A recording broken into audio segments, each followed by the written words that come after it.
ভোটের কলকাতা মানে মিটিং মিছিল, দেওয়াল লিখন আর নজরকাড়া প্রচার কৌশল রয়েছে তাতে। কিন্তু তাতেই কি বদলে যায় ভোটের হাওয়া? হালে অবশ্য জনমত তৈরি করছেন নেট প্রভাবীরাও। তবে চেনা প্রচারের পরিচিত শহরে আছে অদৃশ্য এক প্রচারের নেটওয়ার্কও। দুয়ারে বঙ্গের বিধানসভা নির্বাচন। আর এই বিধানসভা নির্বাচন মানেই কি শুধুমাত্র মিটিং মিছিল, বড় বড় হোর্ডিং আর বড় বড় নেতাদের নাম, নাকি এর পিছনে সূক্ষ্ম কোনো এক নেটওয়ার্ক রয়েছে, যে নেটওয়ার্ক আপনার আমার অলক্ষ্যেই ঠিক করে দিচ্ছে কোন ভোট যাবে কার দিকে।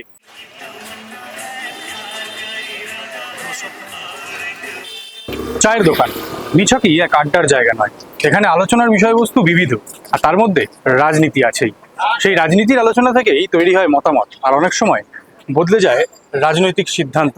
চায়ের কাপে তুফান উঠবে তো রাজনীতিতেই। সে কেউ হয়তো স্কোরশিটের নাম্বারটা সেইভাবেই ওঠে, যারা কিভাবে কাজ করেছে, কতখানি মানুষের জন্য করেছে, কতটা মানুষের এগেনস্টে করেছে, সেই বিষয়ের জন্য আলোচনা হয়।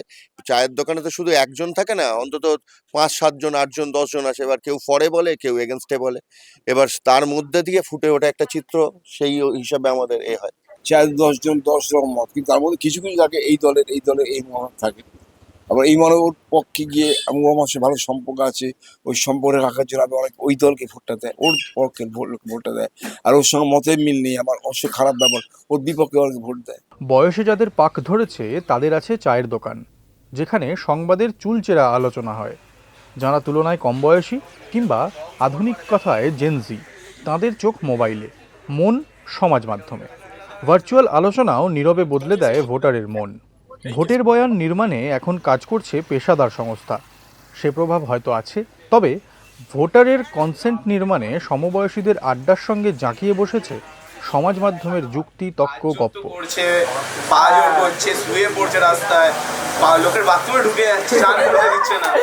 এখন জেনারেশন হিসাবে শুধু স্মার্টফোন চলে এসছে, সেভাবে টিভি দেখার হয় না।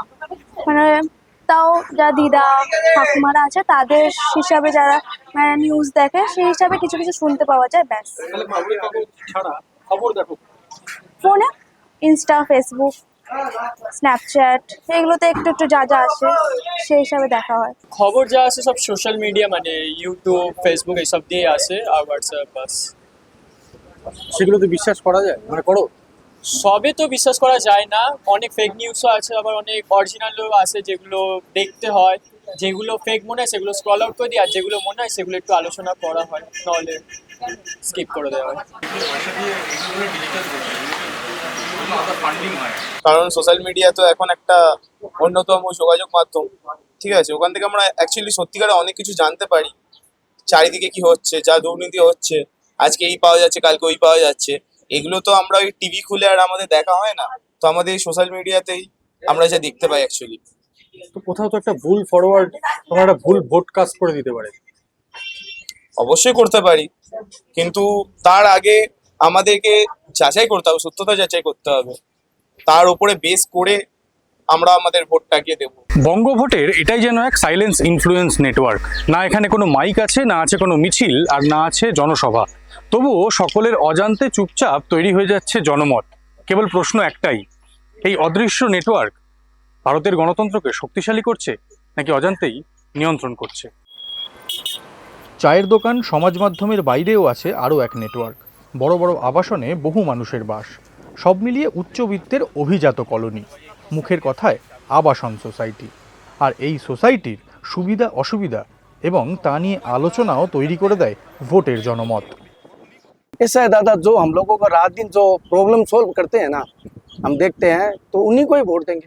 हम मतलब क्या पूरा सोसाइटी हम लोगों का एक व्हाट्सएप ग्रुप बना हुआ है, हम लोग उसमें आपस में डिस्कस करते हैं, और जो अच्छा होता है वही करते हैं।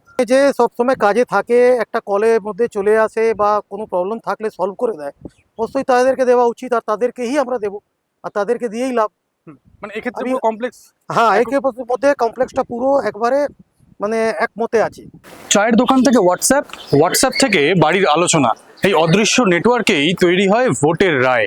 আর সেই রায় ভোট বাক্সে পড়লে হয়তো বদলে যাবে রাজনীতির মসনদের রংটাই।